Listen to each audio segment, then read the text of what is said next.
Good evening to all here today. Welcome to SRDC Speak Up event for year 2022. Tonight's topic will no doubt turn a few heads, as you've already noted the title of the event. Thus, we think it is prudent to send out a gentle reminder before we begin. Please be mindful of the people around you and keep an open mind. Harassment or hate speech of any kind will not be tolerated. If you would like to send in questions, scan the QR code or you may access the link available in the Facebook post or YouTube description box.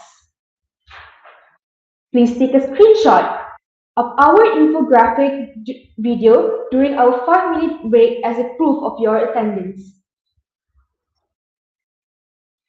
The Women's Ministry is also gathering feedback on the anti-sexual harassment bill until June so that the bill can be improved upon. It would be great if everyone watching now could provide feedback at www.kpwkm.gov.my/RUU/.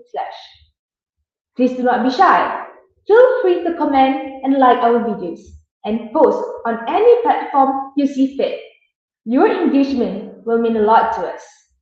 Thank you and have fun. To start off our event, let us take a moment to play the Malaysian National Anthem Negaraku and the UPM Anthem Putra Gemilang.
Now, I would like to invite Ms. Amit Said Kausandhu as director of this program to deliver his speech. Thank you, MC. A very good evening to our esteemed panelists and lovely audience. Ladies and gentlemen, welcome to the third installation of the Speak Up series in University Putra, Malaysia. This event is proudly organized by the members of Sedang Royals Debate Club and Bahagian Hal Ehwal Pelajar UPM. To those who aren't familiar with our club, SRDC is an English debate club in UPM that is aiming to start conversations about current issues, different ideologies, and viewpoints on campus because we believe that a well informed and progressive society can only be cultivated through dialogue. In 2020, we were confronted with the COVID-19 pandemic. However, we have been living in another global pandemic that is deeply rooted in gender inequality. Gender based violence is one of the most prevalent human rights violations, one of the least prosecuted crimes, and one of the biggest hurdles in the development of a peaceful society. Gender based violence is omnipresent and has no economic or social limitations. The consequences of this violence can last a lifetime for the victims, especially if it is passed down to future generations. The silence of justice and yells of complacency have been deafening and do not belong to this era. This chain needs to be broken. Our society needs to work towards reducing the inequalities between men and women and empower women to reduce the vulnerabilities to any form of abuse. I personally have a vision of a world that is inclusive, free of gender based violence and any form of discrimination. However, that vision can only be realized if every one of us commits to standing against gender based violence instead of just standing around. Ladies and gentlemen, tonight Speak Up, a conversation on gender based violence, aims to bring focus to the violence and inequalities faced by individuals based on their gender and how to take the necessary steps to eradicate this issue. We are joined by Dr. Lai Swatyan from University Malaya, Nurul Alia Ashikin from Stand Up Malaysia, and Asrawati Awalina Aslan from All Women's Action Society. The esteemed panelists have been invited due to their expertise and experiences, and I want to sincerely thank each and every one of them for being here tonight. Hopefully, every single one of you in the audience will be able to leave today's forum learning something new and get the ball rolling by starting important and much needed conversations with the people around you. Before I end my speech tonight, I would like to give my heartfelt thanks and appreciation to my Speak Up committee, regardless if you are from the technical team, the publicity team, or the imitation and research team. I want you all to know that tonight's event has only been made possible because of you. Thank you for your tenacity in realizing the vision of this program. I would also like to thank Bahagian Hal Ehwal Plaja, UPM, and our advisor Ms. Fatia for supporting us every single step of the way. That's all from me tonight. Thank you very much, and I hope you'd enjoy tonight's forum. Thank you, Ms. Amit Said, for that speech. In tonight's session, three panelists will be sharing their thoughts on gender-based violence with us. Our first panelist is Asrawati Awalina Aslan, a representative from Awam. Asrawati led research projects on gender-based violence case management by the police, women in politics, and code of conduct from parliamentarians in 2021, with the research manuscript for Code of Conduct being published in the Journal of Parliament Malaysia. Her research interests include gender-based violence, women's health, and gender equality. Our next panelist today is Nurul Alia Ashikin, a representative from Stand Up Malaysia. Alia Ashikin is a co-founder of Stand Up Malaysia, which is an NGO that champions against gender violence. She has been actively involved in a myriad of activism, youth development, women empowerment, and political literacy. Also, she is currently working as a research analyst and ISEP student of legal studies at UITM. Lastly, we have Dr. Lai Swatyan, a representative from University Malaya. Dr. Lai Sweat is Senior Lecturer at the Gender Studies Program, Faculty of Arts and Social Sciences, University Malaya. Her research interests include the intersection of gender studies and religion studies, gender-based violence, and gender equality at the workplace. She was also on the task force to finalize the sexual harassment bill under the auspices of the Ministry of Women, Family, and Community Development. Our moderator today is Sri Janani Jayaprakash, who is a debater from SRDC. Without further ado, let us start our Speak Up event.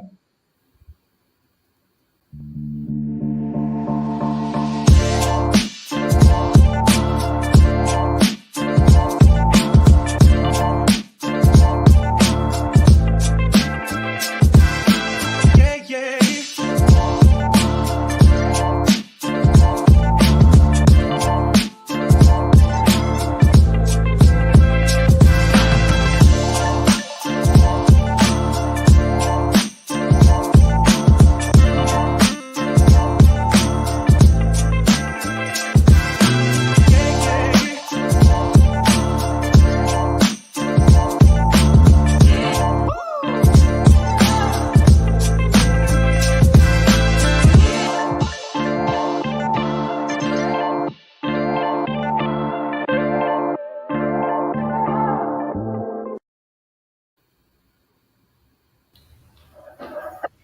All right, good evening to everyone present here today. I'm Sri Janani from SRDC and I'll be your moderator for today.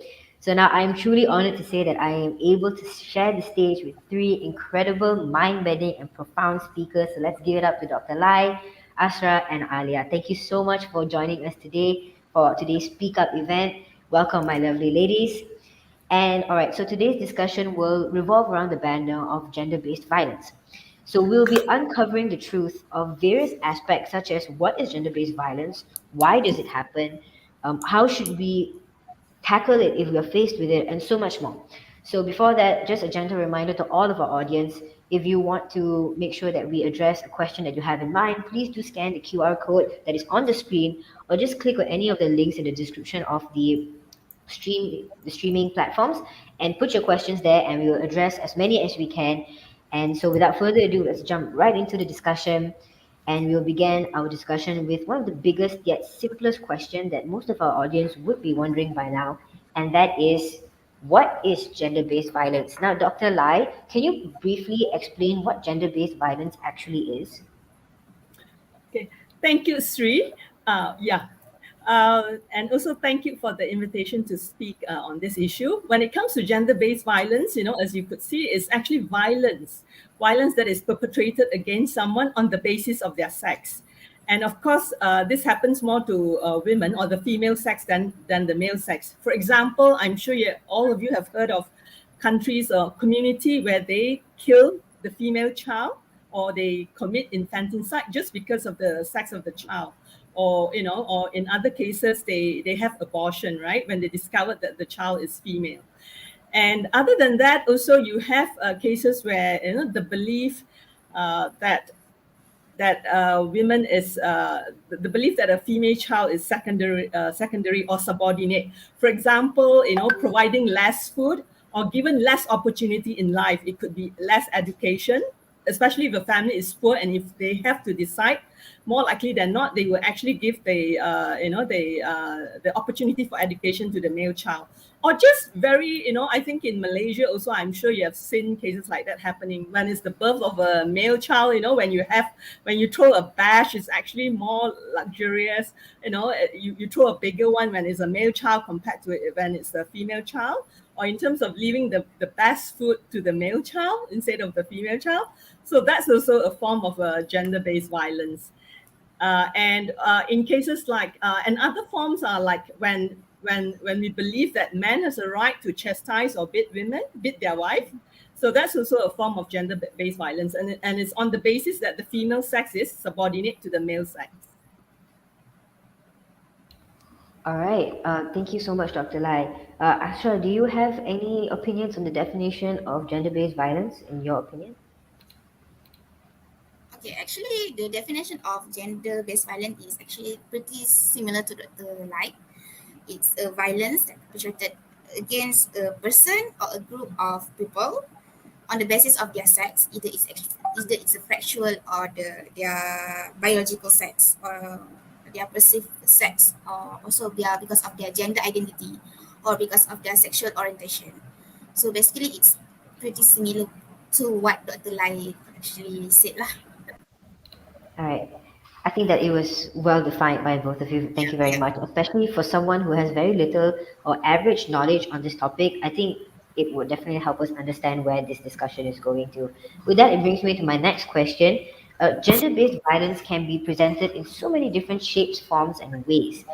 Alia, could you explain the different forms of gender based violence that can be presented?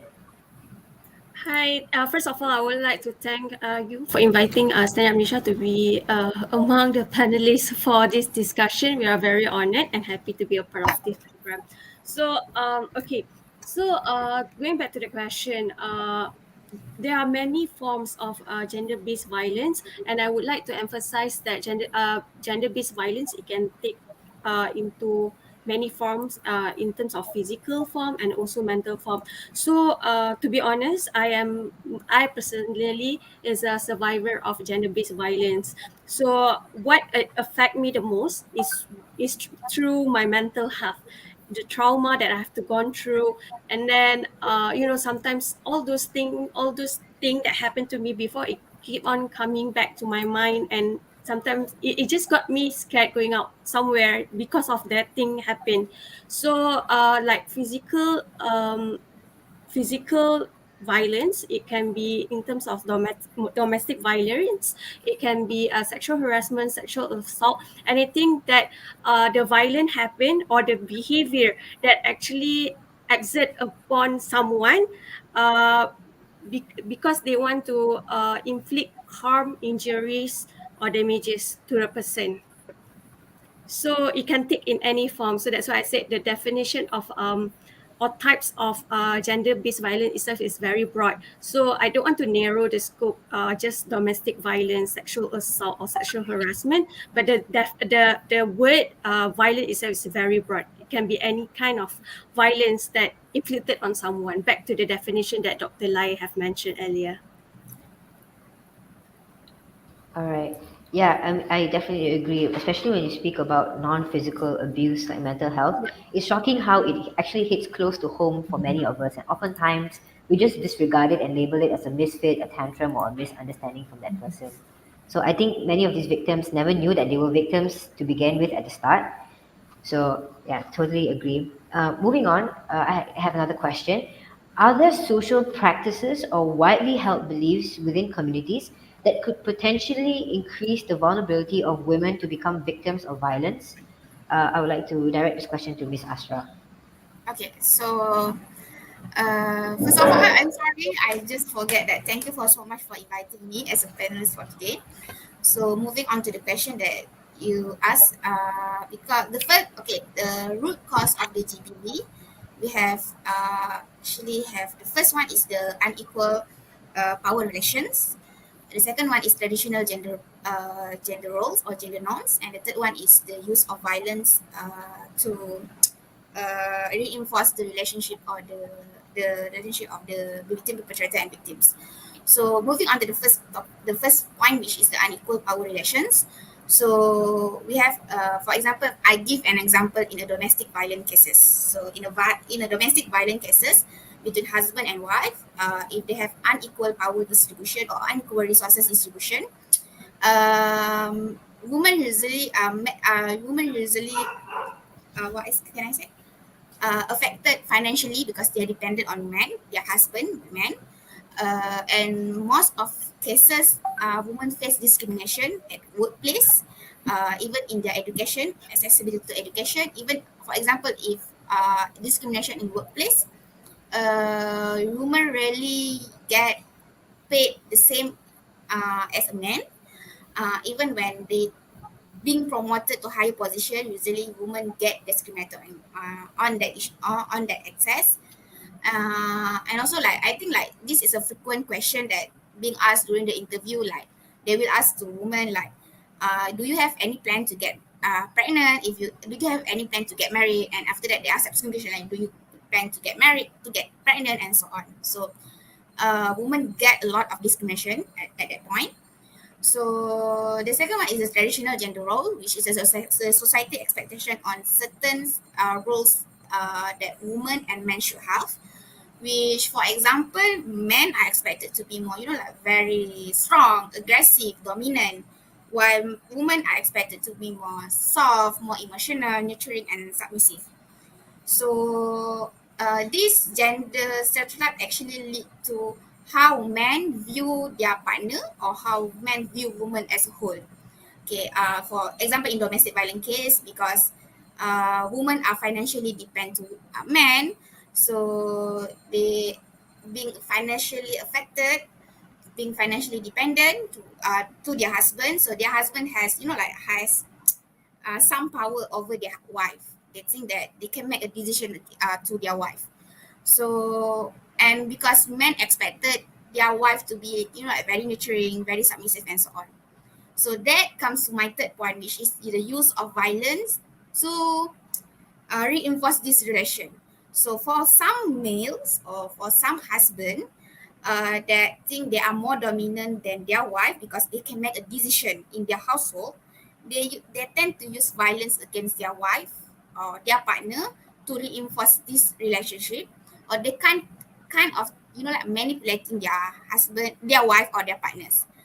So that's in a domestic violence case, or I think in the GBV for a whole situation. So basically, this is I think the main root cause of GBV to be happen.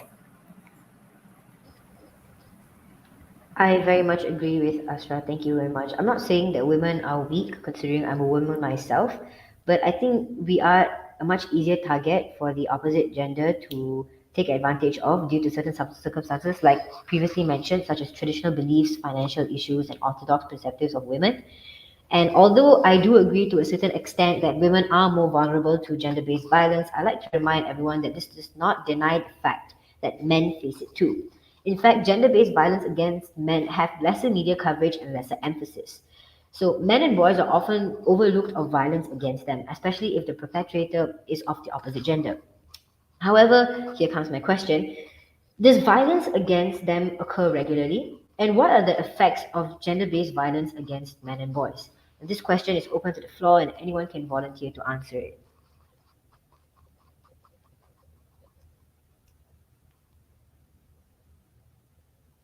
Dr. Lai, I think you're muted. Okay. Okay. I can try and answer it. Yeah.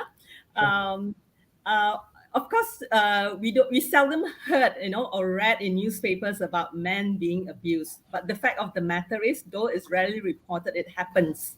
But of course, if you compare to women, in terms of statistic, in terms of the cases that's been reported to the official authorities, is much less. And also because in society, as has been shared by Asra just now, right, there's a power imbalance, and the power imbalance actually favors men. So given that, of course, more often or more likely than not, you would have a higher number of cases of women being abused rather than men being abused. And let me cite a statistic that was collected between 2017 and 2018. There were 1,037 cases of domestic violence. Out of these cases, only 5.4%, is actually on husbands being abused by their wife. And when we look at this, it actually tends to be emotional abuse rather than physical. So when men are being abused, more likely than not, it's actually emotional abuse.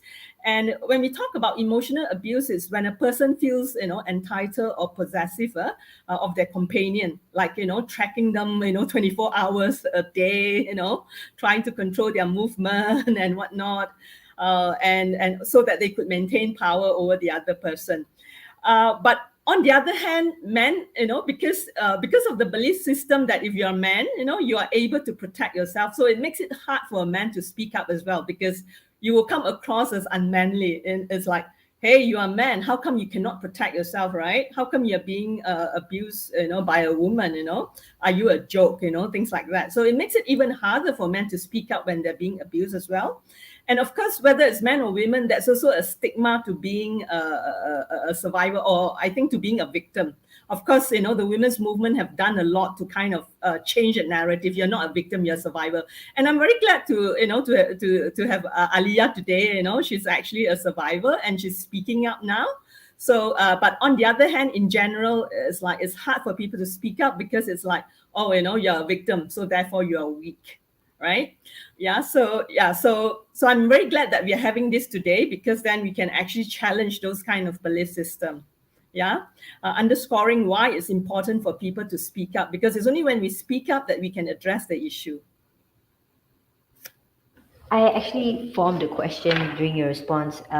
Like you said, that men don't really speak up because of this sort of perception that we have in society that men are stronger, they should be able to defend themselves. But if given the chance of them to speak up, do you think the statistics would be any of a great difference or anything like that? I think it's not just giving a chance for them to speak up. I think there needs to be an encouragement, because also we need to also educate, men from young to be expressive as well, to be able to talk out and share their emotions. Because I think in most of our culture, right, even in the Chinese saying, as a man, it's better for you to shed blood than shed tears. So you can just imagine, right? So it's a big no for men to share their emotions, to share the feelings. I think that makes it harder as well. So I think we need to educate or bring up our children, our male children and our female child differently, so that not just women are able to express themselves, but also men feel free to express themselves. All right, thank you very much for answering my question. So you got it. Gender-based violence against men and boys do happen, even though they shouldn't have, and even if it is a small percentage, they should be somewhat protected against it, no matter what. And this community should get support and representation to allow them to speak up against gender-based violence. Now, to generalize it right now, since we've been focusing on just women and how vulnerable they are, and just men and boys, let's just talk about public society. So, according to certain individuals, gender based violence can be caused by substance abuse or traumatic childhood or absent parents growing up. However, the causes of gender based violence are more nuanced than that and are perpetuated by some harmful notions. At the societal level, what are the harmful notions that perpetuate gender based violence? Alia, would it be all right if you were to answer this? And how would you change it? Okay, so working with Stand Up Malaysia, like what I realized so far is because that they normalize gender-based violence in the society, meaning to say they feel that it's like a pattern where they feel that men sorry, I'm not like trying to target only men, but because of the statistics says that women are more women are in most cases women are the victims. So like because of this notion, this idea of being normalized in society, it is because of they feel men actually feel entitled over women, and that's why it contributes to other form of sexual or gender-based violence. So and also the deeply rooted toxic masculinity, where they believe that we are the superior, should be the leader, and that is why they exit those kind of dominance upon the victim. So that's what I feel about the notion or the perception around the gender-based violence issue. So that one of those, and then I think it's because of they feel that women are always victim, women are weaker than men. All these notions are very familiar. Wherever you go, anywhere, women should dress like this, women are, and also the victim blaming culture especially. So because of this, right, that is why the issues are very prevalent, and people think that they should take this issue lightly. So recently, Stand Up Malaysia has just highlighted an important issue in our statement, saying that we should actually focus on the behavior, the violence, the crime committed, not the choice of dressing, not whatever related to the victim. Sometimes people just tend, oh, because you're a female, or because you walk at night, all these things, right? It's all going back to us, what I'm trying to say here, focus on the crime itself, not focus on the victim. So once this victim blaming culture are able to be eradicated in our society, I feel that all the stigmas around gender-based violence could be reduced, at least. Yeah. All right, thank you. How about you, Asha? How do you think we can change this? And what do you think are the harmful notions against gender-based violence?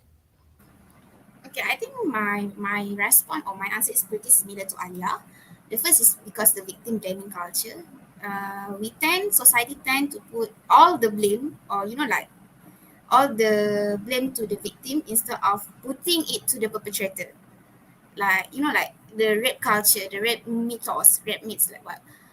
If for example, if the rape case happened, if the survivor is and the victim of the survivor of rape is a woman, they will question about why she dressed like that, why she went out at night, why she walked alone. Like kind of that things. Like we don't really push the perspective or the things why the rape happened to the perpetrator, but we tend to blaming or tend to question the victims, that put the victim felt like, oh, it's my fault because I dress like this, or because I walk at night, or because I walk alone. Yeah, that kind of thing. But the first one is victim blaming culture, and the second one is that I think the similar as Alia. We normalize the violence, or we normalize the like some behavior. Like for example, like if some for example, like like in school, like if your friends, your male friends touch your shoulder, it's make you feel uncomfortable. But somehow people like alah biasalah, it's because dia budak lelaki. It's common behavior. But actually it's very, if the victim or the one that received that touch is uncomfortable, it's actually a harassment, or it's actually a violence. But we do, like we do normalize it as a thing, as a normal things, like like men behave like that, women should behave like this. So if this happen, it's not that it's not a big problem. So for example, in a domestic violence case, when for like in our cases that we receive, in a daily basis cases that we receive, there are some cases in domestic violence cases which victims said that when they go to police station, they make a police report. The way the officer respond are very insensitive, or I can say it's kind of victim blaming, where they put as this is family matters. You should settle it with your husband. You should tolerate it. You should tolerate what your husband do. This is the way your husband discipline you. Yeah, that kind of the things. So it's kind of like making the victims feel, oh, I get beating, I get beaten, I get hit because of my behavior, because how I act. So it's kind of normalized it as a way of, they use that as a way of discipline. So yeah, so in a domestic, I think I'm talking more about domestic violence cases because we receive more domestic violence cases. So yeah, in domestic violence cases, yeah, we do receive a lot of cases which when victim try to seek for help, not only to police but also to their surroundings, which people seems to make it as a simple problem, not a serious things. So the victims felt it's okay to accept it and normalize it, and this kind of normalizing can like like pass to the other generation, to their kids and to their grandkids. So if it's passed to their other generation, like the same things will happen. It's kind of cycles will happen to the next generation, to the next generation, and so on. Yeah, that's my opinion lah. Thank you. Dr. Lai, would you care to add on? Oh, you're muted. Okay, thanks, Sri. Since Asra and Aliyah have spoken, about the victim blaming culture, let me expand on what Asra has also kind of highlighted a bit as well. That is on the tendency to excuse or justify the actions of men. He's a man, therefore, he is acceptable for him to act like that because he's just being a man, right? Yeah. And we can actually look at statements like, men cannot control their sexual desires, right? Is this a myth or is it a reality? Or do they choose, or actually they choose not to control their sexual desire because they know that society will allow them to get away with it, right? Yeah, and hence we blame women, or we actually situate or blame it on external factors. I think I really like the question that you have given. It's caused by substance abuse. It's actually externalizing it, saying that it's external factor rather than taking responsibility for the act itself, right? It's substance abuse, or I'm sure you all have heard of this, very common in Malaysia, is due to pornographic materials, as if without the pornographic materials, rape or sexual harassment will never ever occur. We know that that's not true, right? So I think it's very important for us actually to put the blame where it belongs, and for men who perpetuate sexual violence to take responsibility for it rather than to externalize it or to excuse their behavior. And I think, Sri, do you want us to talk about how to address this as well? I think part of your question was also about that, right? Or will we be doing it later? Actually, yes, I wanted to ask, how would you deal with this? How do we change this? I think changing this has to start, I think, one, of course, at the individual level, at home, as parents, the way how we bring up our children, right? And it's very important for us to bring up our children to, to kind of have a respect for the other sex, right? To have a respect for the other sex, and also to also understand the concept of gender equality. It's not that just because you're born a male, therefore you're more privileged, therefore you're more entitled. We actually have to treat our children equally, because at the end of the day, there's no point saying this or saying that, but because our actions speak louder than words. I'm sure you all have heard of it, right? So we don't want it just to be lip service, but that we actually, as parents or, as members of the society, actually live or embrace this kind of principle or values. So I think it's very important for us to start with ourselves, because I'm sure all of you have heard of the saying, lots of people have said, we try and change this and change that, but what about changing ourselves first? So I think it's very important for us to start at the individual level. But beyond the individual level, of course, I'm sure you all know that it's only when there's a collective voices that actually can lead more to change. So it's very important, like, student association, like, the one that Sri belongs to, right, SDRC, that you're organizing a forum of this kind, so that we can actually influence more people, so that we can have a more a domino or a larger ripple effect, so that more people will actually lead on. More people will actually influence more changes. And other than that, of course, is to lobby for laws or policies that is actually gender sensitive, that supports victims of sexual harassment. And of course, also, if we witness any sexual harassment or whatnot taking place, it is also incumbent, upon us, much as we can, we try and speak up then. Or if not, of course, also it depends on our situation and also the environment, the situation at that time. If it's not feasible, at least, later on, you can actually walk up to the survivor and say, how are you? How can I help and whatnot, so that the person does not feel alone. I think it's very important for us to actually provide a culture of support for those who have actually experienced gender-based violence, so that they become more braver. For those who are less brave, so that they become more brave to speak up. And the support is also very vital, because sometimes, even though you speak up, people refuse to listen, right? And I'm sure people are saying, what happened? No, they didn't say what happened. They say, oh, what did you do? It's as if you caused it, right? What were you wearing? What were you doing? Statements like that. So I think it's very important for us to build a supportive culture, so that more and more women, or even in the cases of men who have been who've actually experienced gender-based violence, to be able to step up and speak about it.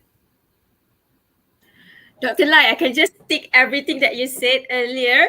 It's like reflection to me also. Oh yeah, when you mentioned about support system, right? Actually, we don't talk enough about support system, how to become an active bystanders, and how to take, how to support during or post event. So when you said that, right, I remember the incident that I gone through. So I just tell briefly, I won't go in detail. So what happened that that night, I think it happened to me like 5 years ago. So I was just like hanging out with my friend at a restaurant, and then there's a car stop, and people will always say they are just asking for your number, just give it to them. But when I and being there, I was so scared. I was still a student, just like you, Sri. I was still a student, 18 to 19 years old. I was just like hanging out with my friend. So this group of person come, actually, they came and they were asking for my numbers, and I refused to give. And they got so violent. Violent means to me it's like very big word, where they use some kind of weapon and pointed out to us. It was very scary, to be honest. And they would threaten us like, if you don't give this, something will happen. It was very lengthy process also that I have to gone through because of the incident. So at that point, right, no one like really approaching us or rescue us. I think because they were scared at that time, because those people are getting violent. And I was so grateful. I think I would survive today. I would be alive if there's no one from the restaurant came out and said, you should stop this. It was just three of us trying to survive in that kind of situation, and everyone's just looking at us. So like, people just thought, oh, maybe this kind of some kind of like family matters, and they got into argument, they came here. But it was actually, I don't know those person. They are completely stranger to me.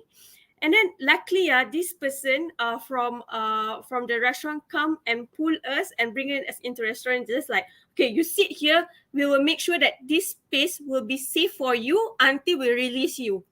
So that's what happened. I'm so thankful for that. And relating back to what Dr. Lai said, I think that there must be like some kind of platform, or some kind of I don't know, some kind of platform, something like that, that to encourage people to participate and speak up about the issue, or even just try to support something. It can be not during the event itself. It can post like, just provide encouragement words or support. And I agree, when I talk this right about this issue, the first question, right, people ask me, what were you wearing that night? Was it long sleeve? Were it tight jeans? I mean, why should I get blame? I'm the victim. So luckily it got settled, and I really appreciate for those kind of rescue effort by the team. So, and again, I believe that the social norms that surrounding the topic of gender-based violence is always, people think that women should be submitted to male family members, even in all aspects of their life. So whether you are married, whether you are just siblings, men usually have this kind of power telling you that we women should listen to them. So I think this kind of dynamics need to change within the family itself. So that's my take on that. I hope it helps and add to the conversation. Yes, it definitely helped in the conversation. And thank you so much for being brave enough to speak about your personal story. And I do not know the person who helped you in the restaurant, but I'd like to thank them too, because they don't know that they managed to save a life or three lives by just doing a simple act of kindness. So thank you to the nice people out there who are willing to support and stand up for people. There should be more people like that in our society right now. I definitely agree. We should, like, especially in my generation at least, we should start to be able to speak up and stand up for ourselves. So I'm going to squeeze one more question before the 5 minute break. So basically, there have been conversations on gender based violence in recent times, especially on social media. Is it true that this buzz is correlated to an increase in the amount of gender based violence cases throughout the years? And if you say yes, then why? I would like to address this to Asra, please. Okay, what I can say, of course, the greater conversation about GBV in social media will actually equally or contributed to greater awareness of GBV. So means that more people aware about what actually GBV actually, and also it's also kind of slightly contributing to higher reporting of GBV. But we should note that there are still much needs to be done, because we actually not covered most of our community. We actually do not, for example, a marginalized community.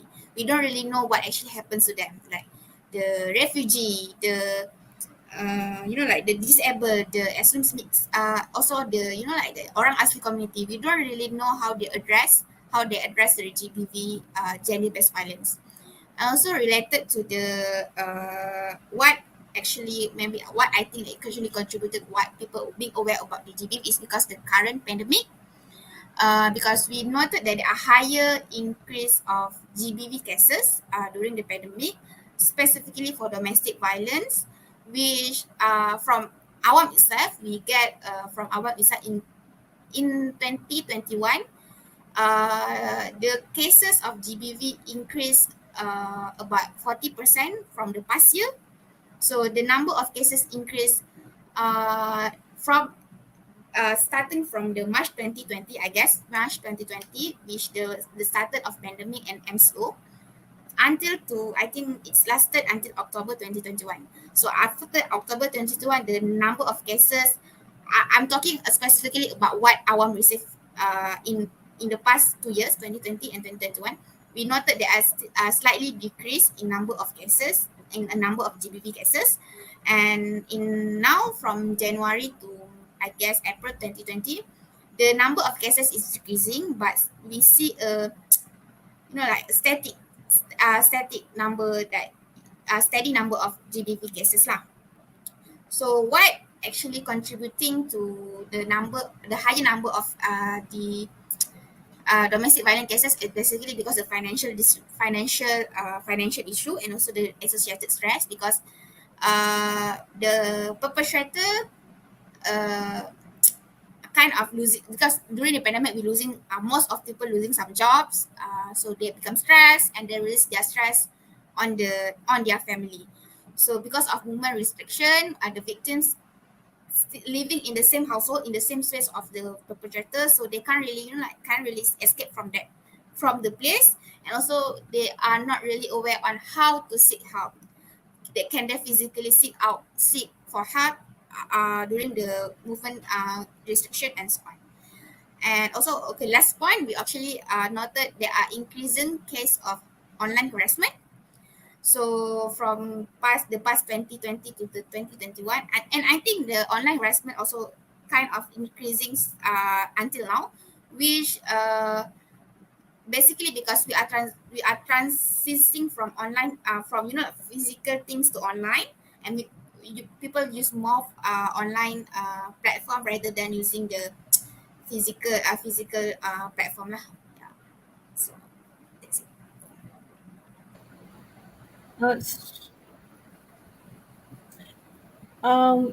Okay, maybe I'll just join in. I can't agree more with what Asra has actually said or presented. Yes, during this period, we actually have seen an increased number of GBV cases.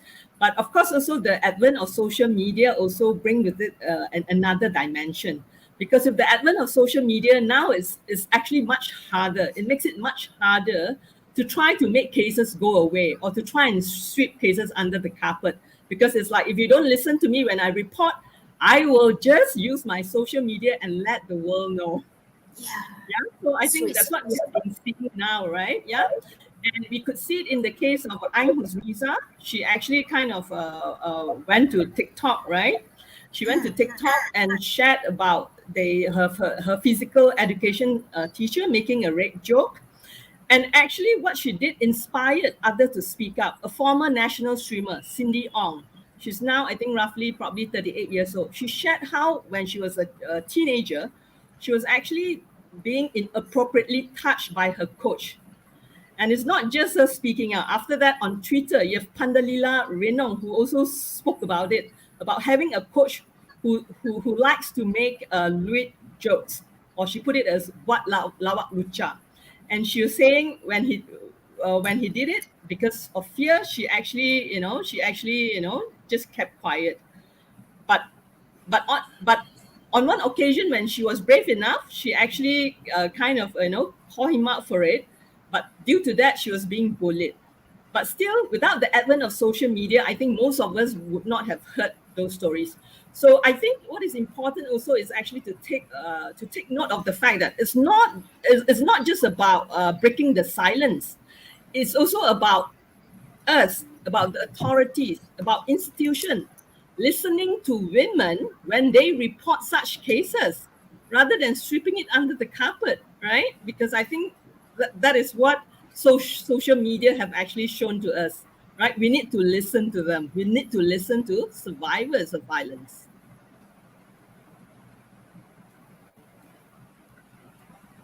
All right. Thank you very much for your input. Right, with that, we just put the questions on hold for a while. Now, time is man's biggest enemy. We all know that. It's a known fact. So I'm sorry, but we'll have to pause this discussion for a while. And so, to our dear audience, you can use this time wisely to put in your questions through the QR code on the screen or even through the links in the descriptions of the streams. And to our panelists, take this time to just quench your thirst, stretch, relax, and just prepare yourselves for some pretty spicy and heaty questions from our fellow audiences. So, with that, I will hand it over to the technical team to commence our 5 minute break, and we will see you right after the break.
Alright, welcome back, folks.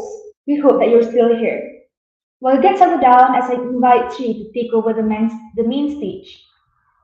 If you have any questions, please don't forget that you may send in your questions to our Slido. If you're wondering what that is, the QR code should be on the top of the right screen. And please don't forget to send in your thoughts on the anti-sexual harassment bill before June at www.kpwkm.gov.my.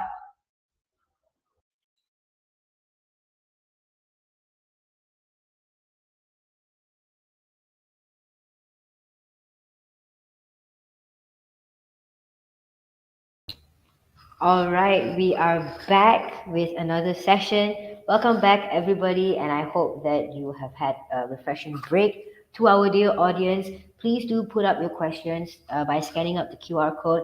Your questions and your opinions matter, and we would love to address them, and we would love to highlight what you have in mind and just clear any doubts that you have. So, with that being said, let's just jump straight right in back into our discussion. So, moving on to the first question of our second half, which I would direct this to Alia. What are the best examples of work done by organizations in Malaysia? It could even be the organization that you are representing as well, that have been effective in helping minimize or combat gender based violence as a whole. Okay. First of all, I would just like to highlight that it's not only just the organization itself. I think individual who come out and speak about this issue also is very significant if we highlight them as well. So I think it is not strange to us anymore that work done by WAO, Women's Aid Organization, and then AWAM, women's girls. I think there's so many grassroots movement actually do some great work in terms of especially educating public of gender-based violence. So as myself representing Stand Up Malaysia, I think I am actually thankful to be a part of the team, and also um, the work that they did. I think it surpassed the expectation as well in terms of talking about gender-based violence. So we actually one of the things that I appreciate that coming from Awam is that media monitoring effort on the statistic where they actually do analysis on the gender-based violence. So it was breakdown and published on their social media. And then individuals like, if I'm not mistaken, Fatu Jannah, who also represent Awam last time, speak up on the issue on TikTok of gender-based violence. So all this significant work done by them is really important, and it should be recognized. All right, thank you. And what about you, Asra? Anything from the Awam community? Basically, what I can say is one of I think prominent works that Awam did is the DVA Domestic Violence Act, which I think Awam is part of the drafting team, which the DVA actually uh, DVA Domestic Violence Act was being passed in 1994 and then implemented at June 1996, which it was by the effort of women's right NGO lobbying the minister and so on to pass the bills. And Awam is part of the women's right NGO that also involved in the drafting of the act lah.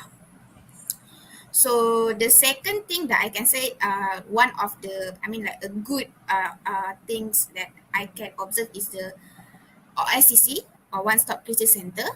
So One Stop Crisis Center is located at the emergency department in all government hospital. So the concept of OSCC is actually, I think, is a very good approach because they kind of like center it in one center which the victim of domestic violence or rape or sexual assault and can come to the OSCC and then get all the services related like medical. They can get medical, they get counseling, and also they can report they can like straightly make a police report because there are police counter at the OSCC. However, because I think we actually like kindly trying to like trying to find the gaps of ICC, because ICC, the first approach is very good, because I think like most of the ASEAN, South ASEAN as country actually replicate the same approach that what Malaysia do. But there are some gaps that we can see, like for example, like we do receive client or victims that come to us, like when they say that, oh, we go to ICC but we need to wait for a longer time, like I'm a rape victim but I need to wait like 4 to 4 or 5 hours because uh, to get to get attended at the OICC. So one of the most gaps that I think is the lack of like because it's located in the emergency department in government hospitals, so shortage of staff, and somehow because like the first part of ICC is because it's happened because of women's NGO, but it's eventually because there are lack of funding about how the OICC can be managed. So sometimes that people they are like very it's mostly on how they manage the OICC, the management of OICC. They did provide, I think they are actually provide a policy on how the management of each cases, but somehow for the rape and also I think sexual assault or sexual abuse is more like like very teratur order, but for domestic violence cases it's kind of like like not very detailed, and so some of the healthcare provider itself not really aware how to actually entertain or how actually attended the client or victim of survivors that come to OSCC. So that are one of the gaps that we actually observe. And I think the last part is the squad wajah. I'm not really sure if anyone aware about squad wajah. So squad wajah is established in 2021 by KPWKM, which with the aim to empower women as a leader in the group and then empower their community. So they train individual or woman itself to be a agent and then transfer the information to their community. So Awam did like some kind of similar outreach like what Scott Wajah did, which we act as we do a Awam first responder team. We do few outreach programs with community at Rembau, Kota Damansara, PPR at Kota Damansara, and also PPR, I think at Petaling Jaya. So basically, we approach the community, and that the community is B40 community. We approach them and we train their community leader about what is DBV, how they want to handle it, and so on. And then the community leader then transfer the information that we shared, we taught to them to their community. But I would like to highlight the interesting part of our work with Rembau community. The Rembau community works or the community outreach program that done in Rembau community was initially initiated by the male community leader, which the male community leader actually approached Awam and so okay, we noticed that there are domestic violence, people not very my community is not very about domestic violence, so he approached Awam to like doing this outreach activity. So that's why I think like because the male community leader approached us, so I think it's got a higher number of respondents and also higher number of participants that attended the program. So it's a highlight the importance of male to be involved in this activity, involved in this outreach program, and also to male highlight the importance of male to understand and aware about GBV itself. That's pretty much from me lah. Thank you so much. I didn't know that there were so many examples and so many initiatives done by this organization. I feel like the media should cover it more, and it should be more accessible for people to make sure that they don't feel inferior to speak up or to report these cases. And speaking about the legal side of this, like you've mentioned about the DVA, so let's just jump into the legal side of it. Is there Are there any legislators that have been put in place to help victims of gender-based violence in Malaysia in terms of protecting them from their abusers, and what will happen after that, apart from the medical checkup that they will receive and whatnot? Is there any legal law that actually protects them from their abusers? Anyone can answer it. No worries.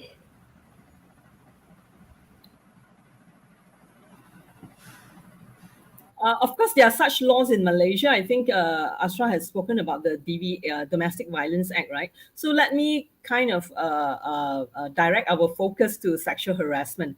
I think in Malaysia, there are various laws that can protect a person against sexual harassment. And we can first look at the penal code. There are various sections in penal code, but maybe suffice for me just to mention, two sections of the penal code. Say, for example, if you look at section 509, it prohibits word or gesture intended to insult the modesty of any person. Or if you look at section 377D, outrageous on decency, right? Or if you look at 355, assault or use of criminal force with intent to dishonor a person otherwise than on grave provocation.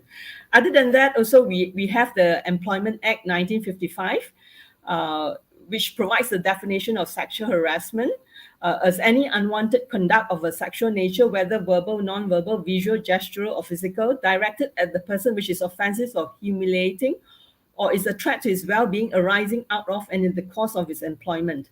So you have an act like that provides protection for women or for those who are being sexually harassed. And other than that, you also have the Public Service Department Circular, which has been updated in 2018. This is pertaining to those who work in the public service. They've also prohibits sexual harassment. So you have various acts or laws that deals with it. But what is lacking is actually a standardized law, right? Or also a more gender sensitized law, other than a standardized one, and also a gender sensitized one. Because most of the law that we have presently actually looks at it as a criminal case, right? When you look at it as a criminal case, it does not take into account the gender dynamics in sexual cases, in sexual assault cases. Because in sexual harassment, for example, usually is her word against his word. Because usually when it's being committed, there's actually no witnesses, right? Yeah. So due to that, when it's actually trialed as a criminal case, when you look at the burden of proof, which is actually based on what beyond a reasonable doubt, right? Most sexual harassment cases, unless there's actually black and white proof, because sometimes some people use WhatsApp, they send messages and that's black and white. But when it's physical, when there's no black and white proof, it's actually, usually the police won't investigate because it's like, there's nothing, there's no physical evidence as such. So due to that, there's actually a shortcoming in the present law, especially when you look at the penal code that we have. Yeah. So yes, there's a provision of protection, but on the other hand, it falls short because it's not victim centered, because it fails to take into account the gender dynamics in sexual harassment cases. Thank you very much for that. Now, before I move on to the next question, I just like to remind the audiences once again, if you do have any questions, please do scan the QR code on the screen, or you can just click on the link in the description in any of the StreamYards that you're using, if it's on YouTube or it's on Facebook. Your questions and your opinions really do matter to us, and we would just like to hear them out. And it's not a very long process, so please do remember to do that. Thank you very much. And moving on to the next question, Malaysia's anti-sexual harassment bill was tabled in Parliament for its first reading on 15 December 2021. What is the significance of having an anti-sexual harassment act in Malaysia? Dr. Lai, would you care to explain? Okay. The significance is we are going to have a standalone act on sexual harassment, which means that it will be standardized. The way how we handle such cases will be standardized, so that there's no so that there's no differences. Because if you look at the Employment Act also, does it apply to Sabah and Sarawak? Questions like that arise as well, right? So I think first thing, it's significant because we actually have a standalone act that standardized the way how sexual harassment will be addressed. Okay, and it's also very significant because actually it will be adjudicated by a tribunal instead of going to court. So in terms, even if you are poor, right? say, for example, we know that in the court system, it favors those who are rich because you can actually hire a high profile lawyer to defend you, right? So in that sense, actually, it kind of evens out the power imbalance that favors the rich. And also in terms of the tribunal, also in terms of the burden of proof, it's actually based on the balance of probabilities, right? It's not criminal because criminal is beyond reasonable doubt.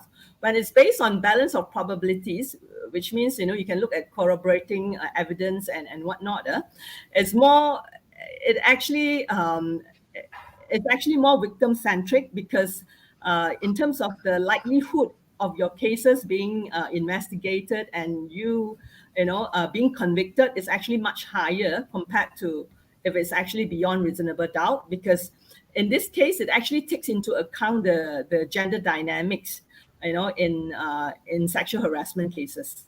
Yeah, the fact that usually there's no physical evidence, black and white.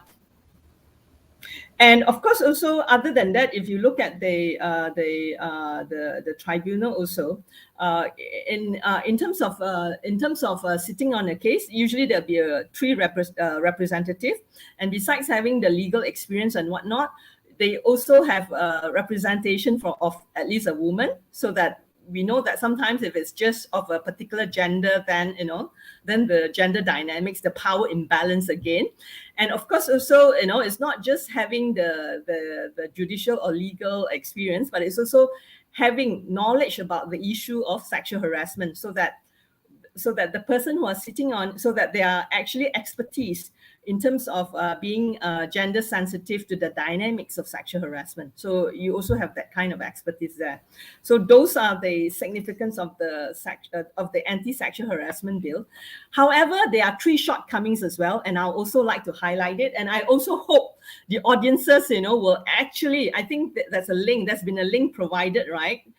In which the Ministry of Women, Family and Community Development have actually sought feedback from the public. So other than highlighting the significance, I hope you all would also highlight these three main shortcomings of the anti-sexual harassment bill, so that when we actually have the bill, it would actually be survivor centric. Right. One of the three glaring there are three glaring shortcomings. The first is in terms of the definition of sexual harassment. Let me read to you first how it has been defined and why it is inadequate. Okay, it has been defined as any unwanted conduct of a sexual nature. So unwanted conduct, that's very important, of a sexual nature in any form, whether verbal, non-verbal, visual, gestural or physical, directed at the person which is reasonably offensive or humiliating or is a threat to his well-being. So if you look at this definition, it actually follows very much the one that we have in Employment Act. But when we really sit down and look at it, it's actually not comprehensive enough, because not all sexual harassment that has been perpetrated is actually directed at the person. What if someone puts up pornographic materials at the office, So isn't that also sexual harassment? Would you feel comfortable if someone were to put up pornographic materials in your office? No, right? But on the other hand, if you look at the way how the law has defined it, that would not be, that would not count as sexual harassment. Yeah. So it's very important for it to include the phrase, let me see, a phrase that says,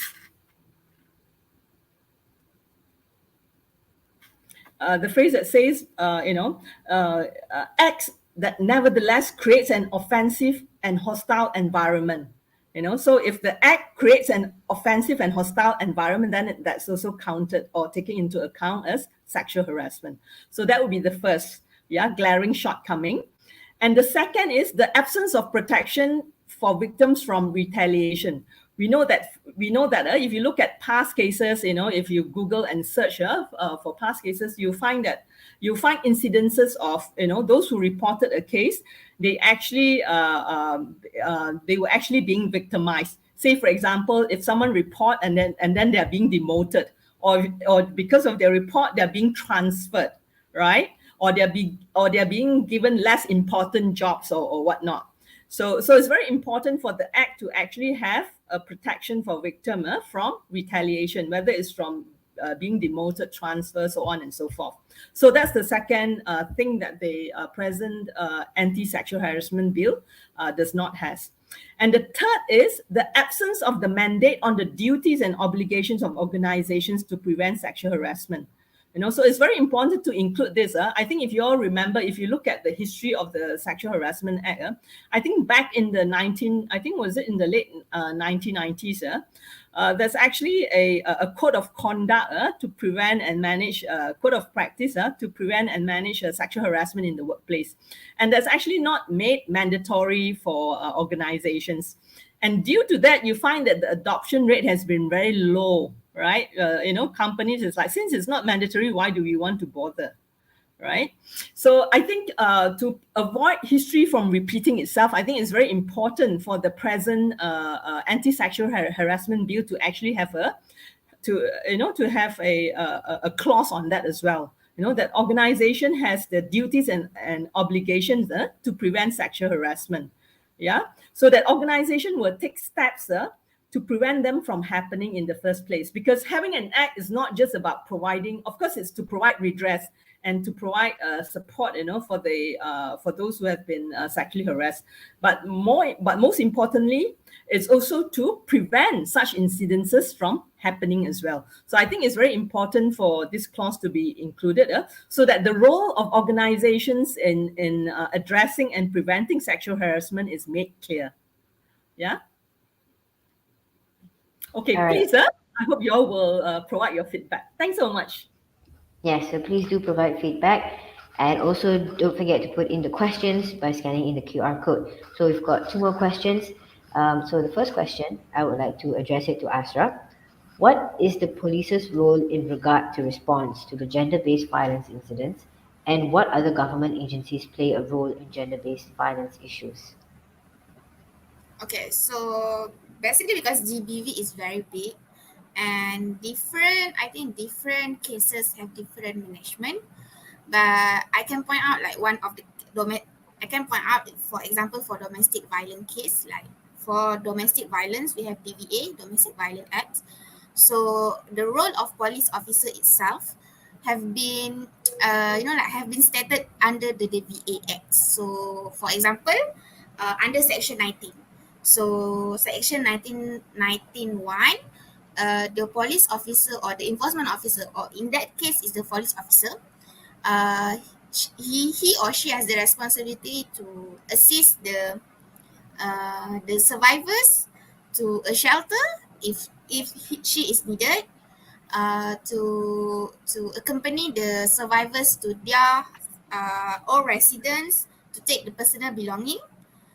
Because if she shared the same if she stay in the same household with the perpetrator, and also like there are actually a lot of a role of police officer lah for and then also Section 15, Section 15 DVA, the police officer have the responsibility to assist survivors in the application of IPO and PO, which is interim protection order, and PO protection order, on behalf of children or disabled adults that disabled adult that can't file the application for IPO or EPO.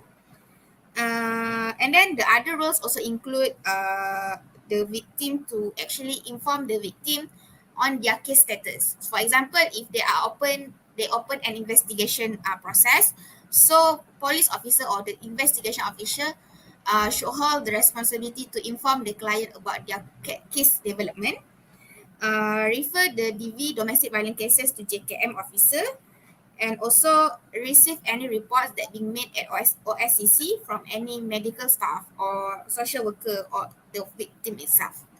So in the DVA it says they actually specify what the role of police officer. And also at the same time, the other related agencies such as in domestic violence management cases, we have JKM. So JKM are responsible on the application for IPO and also PO, like I said, and also to attach a power of arrest to the perpetrator if they feel that perpetrator can cause harm or further injuries, especially physical injuries to the victims, and also to renew any protection order if they violated. Sorry. That is the court. Sorry. So for the social worker, social JKM or social welfare, the other role in also the other roles include also to refer the children, especially children, under the for that need a protection under the SAW Act or under their law, and also refer the victims to other related agencies, such as if victims need financial assistance or if she needs a counseling support. JKM should refer the victims to a related agency such as the Baitumal, Pusat Zakat, Jabatan Pembangunan Wanita, LPPKN, and so on. So it's role of JKM itself and also the court itself lah. So in domestic violence, the role are actually specified in the act, and there are actually policy books that have been published on how the domestic violence cases should be managed by police officer itself and also other related agency. Also for other cases like GBV cases, there are actually the role of, but the most thing actually the police officer role is to what I can say is being sensitive to the victim itself. So when victims go to police station, the role they will meet with the front service officer. So one things that we notice or we observe through our research and also from the observation and analysis of the victims' response is some of the officer is not very gender sensitive. So police officers should be more gender sensitive, should be more empathetic, so and not being a victim blaming itself. And also when it's proceed to IO investigation officer, the same thing that also need to be done lah. Because some even some cases that the IO itself being a very victim blaming, very insensitive to the victims, like like it's make that victim itself question why I've been questioned like myself is a suspect instead of myself is a victim. So kind of that. So the main point I can say the officer role is to be sensitive as they can, and also to be not judgmental to the victim. So if they are not, if they are just, if they are sensitive enough with the victim, from that they can actually assist the client with a related agency and so on. Yeah, that's. I totally agree. The police officers should make sure that they allow these victims to feel like they are in a safe place, that they can be trusted with their story, which is very important if they want to help these people. So, Alia, this last question is for you. According to the United Nations, globally, nearly 1 in 3 women have experienced violence. What can be done by individuals, organizations, or even government to reduce this alarming number in Malaysia? Thanks for asking the question, but it's very interesting. If I just want to highlight that, according to United Nations, I think this one is quite outdated, if I'm not mistaken. Especially to 1 in 3 women. I think when we reflect back in our society, if you are 3 women, all of them might have experience in gender-based violence. So I think there must be a thorough study to be conducted or latest statistic that can be provided in terms of number of cases, especially in Malaysia, because we keep on referring to the statistic from the outdated one. It's not the latest figures. So if we could have that, I think it would be more comprehensive definition. I mean, to reflect back on the cases. Yeah. So what can be done for I mean, especially individual organization and government to reduce the alarming number in Malaysia? I think as individual, I think it has been talked earlier on where Dr. Lai has pointed out that we should really teach within our family members first, even at our own capacity, do some kind of self-enrichment or self-study about gender-based violence. Or maybe we can just sit and reflect what we do will affect other people. Why we are doing this, how can I stop from doing this, why should I feel entitled over the other gender, all those kind of stuff. When we start reflecting as an individual at our own capacity, I think all these kind all of this will help us to actually reduce the number of gender-based violence. Like Dr. Lai said, it is sometimes it is not the external factors. You have to consider your own self, why and what should be done in reducing the numbers. And then the organization, I think, like we highlighted earlier, the work done by the organization, like especially educating the public. The topic itself is very heavy to talk about, especially to secondary school, primary school, to talk about consent, sexual harassment is like very tough for them, because we as Stand Up Malaysia had experience talking to high school children where they don't really like understand those concepts. I think if we could incorporate those into their education syllabus, it would definitely help in reducing the number. But again, no matter how much we do on the execution part or the implementation process, we ourselves have to reflect back on the things that we do. I mean, I can just use one simple analogy lah. We always say don't throw rubbish anywhere. If you throw, you can get fine of 1,000 ringgit. But still, all these offences are still happening. But when do we start to realize that actually gender-based violence are affecting all of us? The victim or the survivors, they can be from your own family members. It can be your sister, it can be your mother, grandmother, auntie, niece, all aspect of our family institution. That is why it is very important, we at our own individual capacity, to do a lot of readings, research, how to help ourselves on in terms of the awareness. And then the government, I think it is very good start when Malaysia started to introduce anti-sexual harassment bill. But again, there's so many loopholes in the bill which need to be rectified sooner before the second reading and approval. Yeah, and also I think there must be more aggressive approach in tackling gender-based violence. Meaning to say, I think this is my personal opinion. All the work done by NGO, like providing shelter for victims or survivors, it's all done by NGO. But we need something from the government that actually can provide safety for the victims to go. Not only from legislation, it can be from welfare, financial, all this kind of activities, or how to say, program that can actually not only help them to survive long term, but actually help them to, they can survive in the environment itself.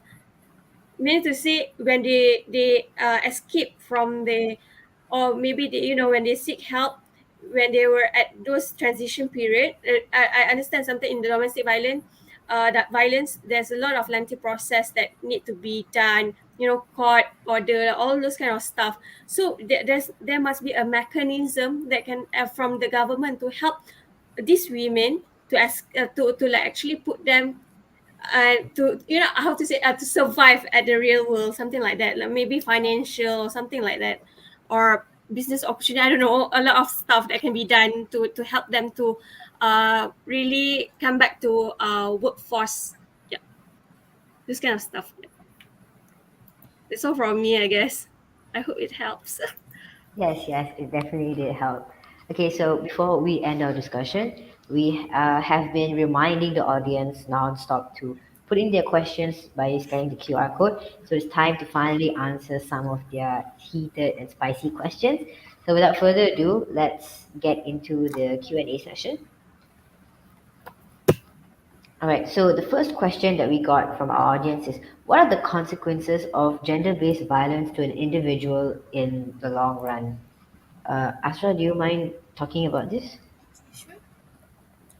Okay, so I think the consequences of GBV to an individual, we can actually talk about three aspects. The first one is the mental health. So, in generally for GBV survivors, they usually, after they've experienced the traumatic situation and incidents, they usually feel anxious, feel stressed, have a trouble to sleep, have a trouble to eat, and kind of like they have fear of being for their safety and so on. But in a most serious situation, it can lead to depression. It can lead to PTSD, and also other other mental health illness. And then it's also in I think in most serious situation, they can actually self-harm, have a suicidal thought and so on, and unhealthy coping mechanism, which they actually revert the coping techniques to unhealthy to such as like misuse of drugs or any other things lah. So that is from mental health aspects. The second one is from physical and sexual reproductive health. So for physical, of course, when it's in for physical, of course, when it's involve physical injuries, physical violence, it can cause physical injuries yang that I can, like it's very can easily can be seen, like like the beating, the bruise and so on.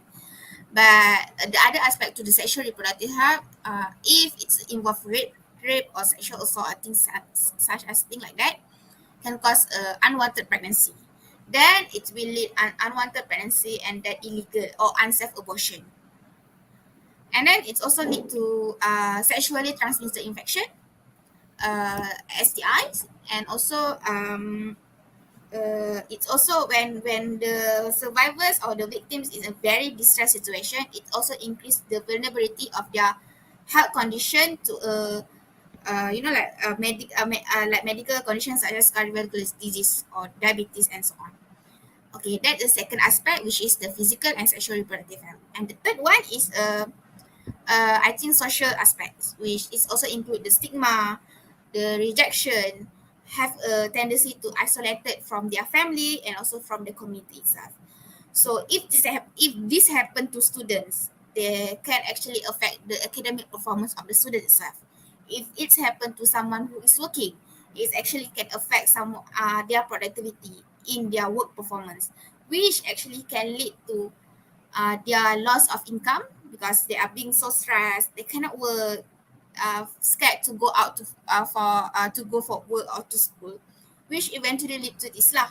So because and also because sometimes in a sexual harassment cases, for example, in sexual harassment cases, they get transferred to other section or department, and in the worst case they're being dismissed, so there's lose of job in that situation. So that pretty much sum the social aspect of consequences to the individual in the long run lah.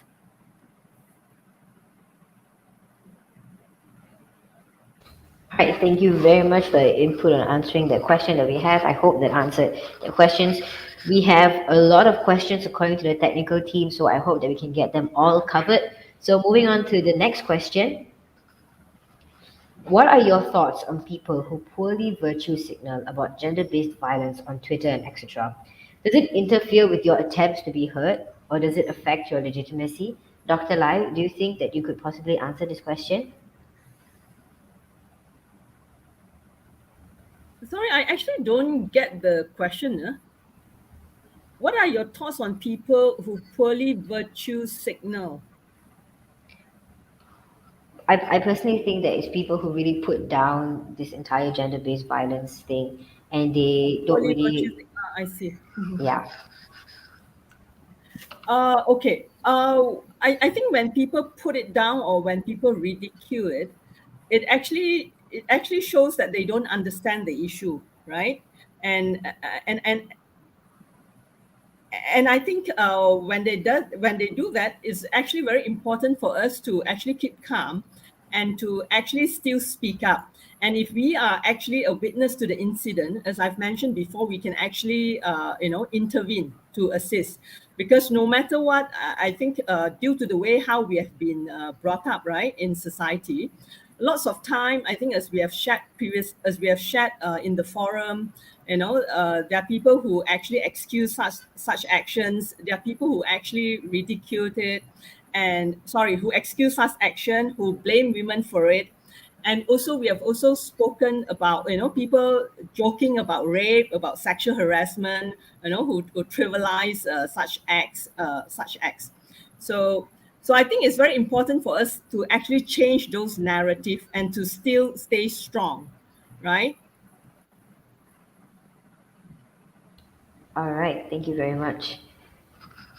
Moving on to the next question that we have from our audience. What is the best way to persuade gender based violence victims that refuse to leave their abusive relationship? I think that happens to most of the victims where they don't seem to leave their abusive partners, especially if they're married. So, what do you think is the best way to persuade these victims, Alia? I think I would pass this question to Ashra because she handles more domestic violence case. I mean, yeah, the organization Okay. covers domestic violence more than Stand Up Malaysia. But I think I just want to add a little bit of what the earlier question was. Just to support Ashra, I agree on the mental health, which is it is the consequences. In a long run of GBV. I personally have experienced that, whenever there's the time comes, okay, this is my curfew, I'm going back now. If I stay there longer, I'll get very agitated. I cannot be there anymore. I mean, like, for example, if I go out night, my curfew would be like 12, 12 p.m. If I stay longer at one place, at open space, I get really scared because all those things, right, will keep on like reminding me of what happened.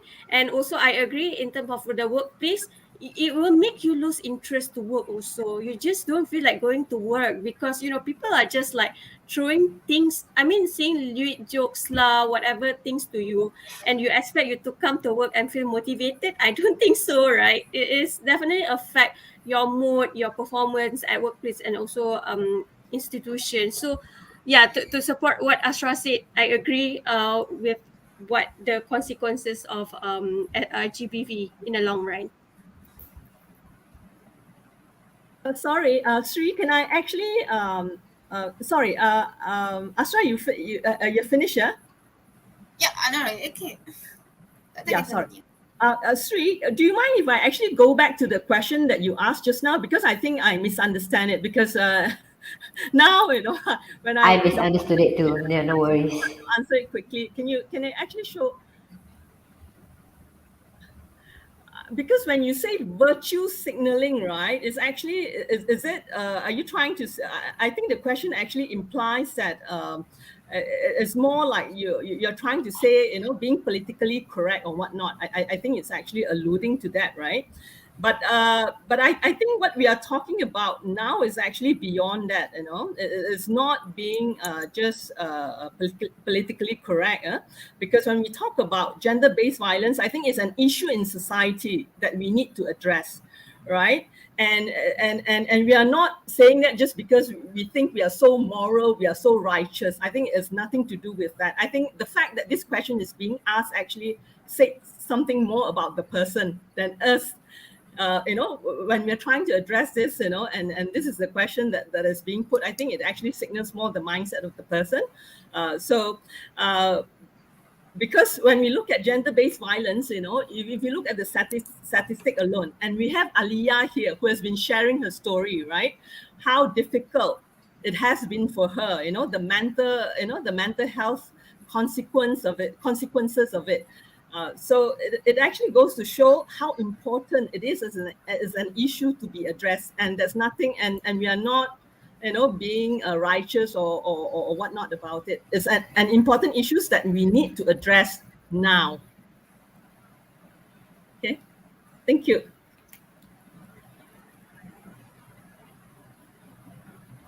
Okay, back to the question earlier. Back to Asra. Okay, so in the abusive relationship, why the victim like choose to stay on the abusive relationship? Because the abusive relationship, they have three phases. The first phase is, the first phase is the started, which it's already started with a small stress. There are no physical violence included in the first stage of abusive relationship. And then moving on to the second part, which they started to put more violent or put more pressure to the victim.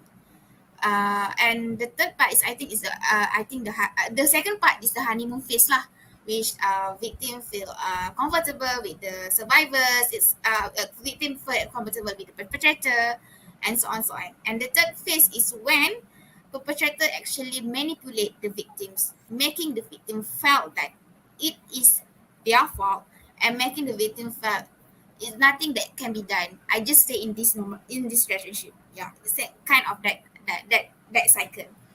So what can I say is uh the first thing is when you meet a victim of GBV, no matter what cases of GBV, either domestic violence, either rape or sexual harassment and so on, the first thing you as a bystander or a social support for the victim, you must not be judgmental.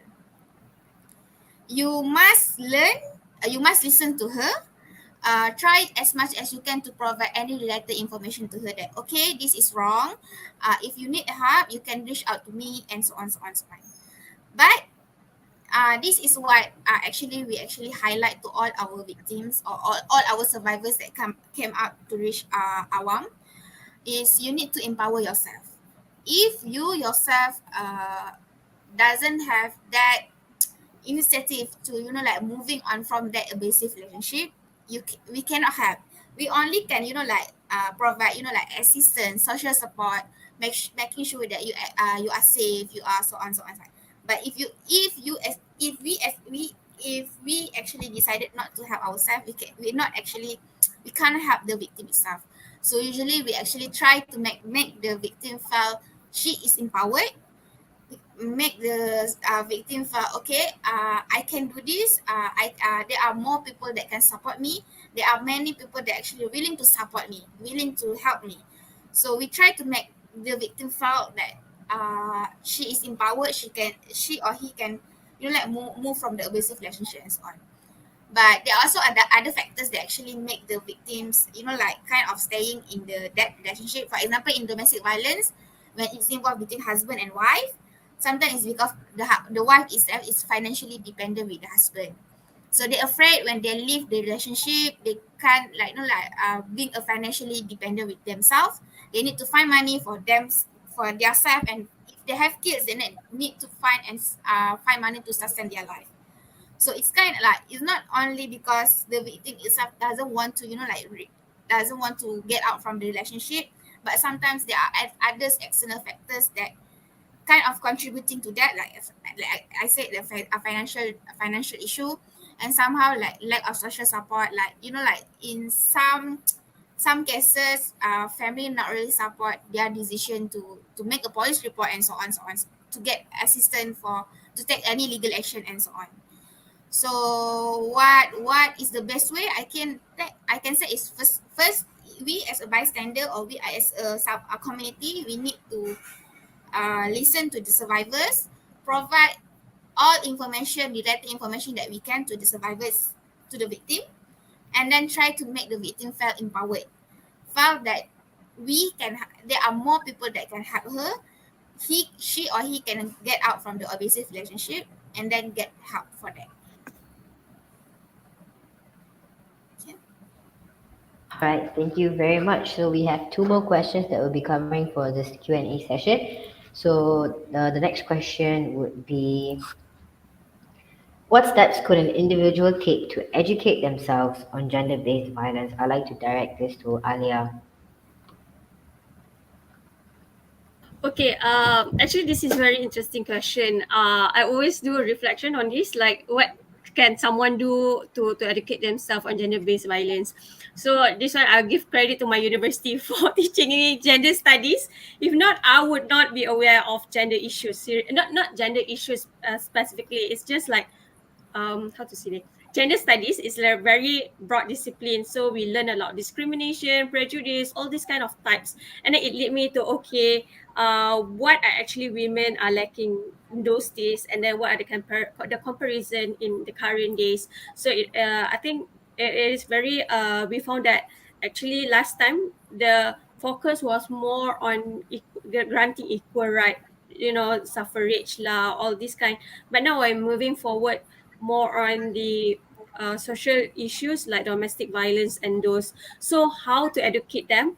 I myself, what I use as a reference is reading Me Too movement, as for now the ongoing case of Amber and also Johnny Depp. So my take on this is that don't quickly jump to the conclusion right away. I myself would evaluate because it's ongoing court case, and also maybe and also media reporting as well. So read all that, get a lot of knowledge, and then do your fact check. So and because it's a defamation case, right? It's very hard to determine who's the victim, who's the survivors, unless you read the report case thoroughly. So I think it's very important. Um and then what I did was keep on reading news and be self-aware, like why are these these cases or these stories affecting me as an individual, or me as a person in society. So all of that is like very important to actually educate yourself on gender-based violence, and then just follow social media pages like Stand Up Malaysia, Awam, WEO. I think there's another one, Consent. Talk about consent. Also, consent topic is not really like talk about in our society, so it's also very important when we address all these kind of issues. I think we are at good position to like really understand of the not only gender-based violence, is actually the whole spectrum of feminism, prejudice, power imbalance of that. Yep. Thank you very much. I hope that the individuals that are watching this live stream can also take into consideration of all the steps that you have mentioned to educate themselves, because it is really important to form a society that is educated in order to combat gender-based violence as a whole. So this is our last question, and this is for Dr. Lai. Why is it that in a case of domestic violence, a woman is considered innocent until proven guilty, but a man is guilty until proven innocent? Why is it that in the case of domestic violence, a woman is considered innocent until proven guilty? Is that the case? In the case, a woman is considered innocent until proven guilty, but a I man think is maybe guilty. Johnny Depp cases. Maybe. Ashra, you want to answer that? I think because you have been handling such cases, maybe it comes faster to you. I also have actually I'm still recovering from a medical issue, so that's why also sometimes the brain takes a while to also kind of what. Yeah, please, Ashra, please feel free. I think because I mean like actually back to the traditional gender roles. Like why when women get be a Victim. victim, we easily not we easily lah, but most of people like like kind of like uh think that she is innocent, but when the other side is the male victim Oh, is innocent. so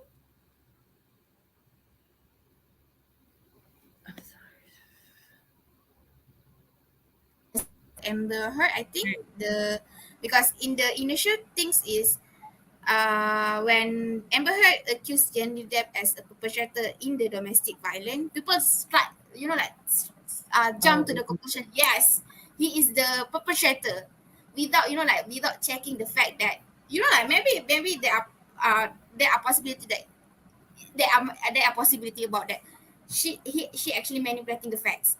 But now when they are like when Johnny Depp kind of like come forward and for the defamation, so that then people realize that, oh, actually Johnny Depp is a victim of the domestic violence, Amber Heard is the perpetrator. They can't get off that, like kind of get that impression. So I think it's also a reflect to our society, which we think male cannot be a victim because male aggressive, so they should be someone that harass or someone that that the perpetrator itself lah. And that's that. I think like kind of that things makes that why in most of the cases they think like woman is considered innocent until they are proven guilty, but it's vice versa, opposite with male victims and male perpetrator itself. Perpetrator. That was clearly explained. Thank you very much. And thank you for bringing the relevance of the Johnny Depp and Amber Heard case. That is probably the most recent case that we can see about how women are just put like the perceptive of society is that we are automatically innocent until we are proven guilty as compared to males, even though they are more likely to commit this crime, to commit domestic abuse and whatnot. I don't think it's still fair for us to just considerably just jump into assumptions and just convict them for what we assume to be right. So, with that, I would like to open the floor for any final remarks from any of the panelists that we have here today. Anything that you like to tell the audience to do, or anything that you like to remind us and whatnot. Just keep it short and simple, and the floor is yours. Okay, I can start first. Sure, go Okay, ahead. so hello everyone. I thank you for inviting me. So what I can say is we need to be aware of our surrounding, because everyone can be a victim, and at the same time everyone can be a perpetrator. So if anyone that watching this like this forum, if you are the victim of domestic violence, you must believe that there are so many people that will support you. So, as our representative, if you need any help or you need assistance, you can directly reach out at our Talenta hotline. So you can Google Awam Talenta hotline, and then you can call us directly. We provide free counseling services and also free legal information to anyone, regardless of your gender and also regardless of your background.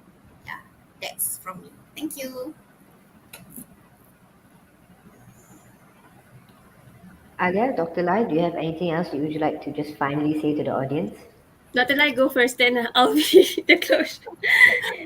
I think when it comes to cases of gender-based violence, I think it's very important, irrespective of whether it's a female or male, when they report such cases, it's actually very important for us to listen and not to, and to be sensitive about it, rather than to excuse, justify, or to victim blame. So I think it's very important for us to listen, because the social media has actually proven that it's not just about breaking the silence. It's also about the importance of having us to listen. And I would also actually like to go back to the virtue signaling. And sometimes I think, after thinking about it and whatnot, when it comes to virtue signaling, right? It's not just important to to actually say or post on social media, because sometimes if we just post or just say something so that we are actually seen in a favorable light, right? It could also, what is important also at times is not just a paying lip service. It's actually to do, to take action, to do something about it as well. So I think it's actually very important for us to do that. I think that's all. And if someone is a victim, I think from my experiences of handling such cases of sexual harassment or gender-based violence in the university, it's actually very important. At least cases that has actually come that has actually been lodged and whatnot. Usually, sometimes those who actually successfully, or those who actually went the furthest, is those who, after they report it the first time, they share it with someone, even though the someone, is not supportive, they don't give up. They actually try again. They actually look for someone else who can provide them support, so that they can officially, so that they can lodge the report, so that action can be taken. So it's very important. Does not matter if the first person, even the second person you turn to is not supportive. There'll be a third or a fourth. There'll somehow along the way you find someone who's going to be supportive of you. So just don't give up. Okay, that's all from Yes, me. that's correct. To all my UPM members, I'll be the one who will support you if you need anything. So you know my name, Sri Jeremy. All right, so Alia, take it So, away. okay. So actually, I just would like to point out that Stand Up Malaysia is an organization that all female is female lead female led organization, and most of our audiences or our segment are from youth. So what I'm trying to say here is that if you are because there are always also a stigma saying that domestic violence sometimes is only among the adult. How about the youth? No one is like listening to me, whether my point is what valid or not. All these kind of things, we keep on questioning ourselves. Don't be afraid to speak up. That's number one. Don't be afraid to speak up. If people are like trying to bring you down, you can always come to Stand Up Malaysia and share with us. And we will try as much as we can to help youth, especially when it comes to sexual and gender-based violence. Thank you. All right, with the final remarks of all three of our panelists, that ends our discussion for today. That was one fruitful discussion on both the first and the second half.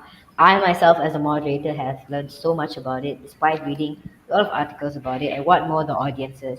So it was a brilliant conversation with all of you. There was so much chemistry between the three of you. It really felt like I was a part of it too. So thank you very much for joining us today and for allowing me to share the stage. Thank you, thank you, thank you. And with that, I would like to pass it down to the tech team for them to commence the ending of this Speak Up event.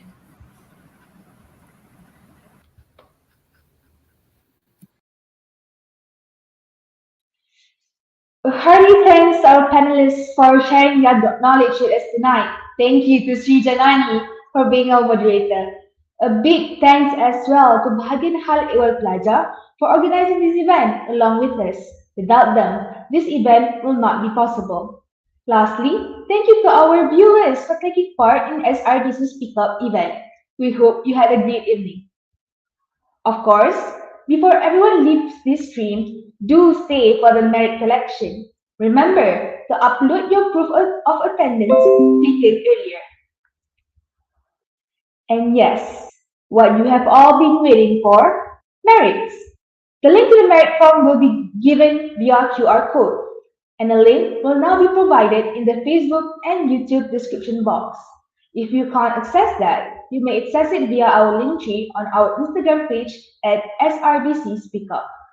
You are given approximately 2 minutes from now.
If you are facing any issues with the merit collection or event, email us at srdcspeakup@gmail.com. Of course, if you need to refer to the email again, it will be made clearly available on our Instagram page highlights. Thank you for watching. We'll see you soon again. Bye!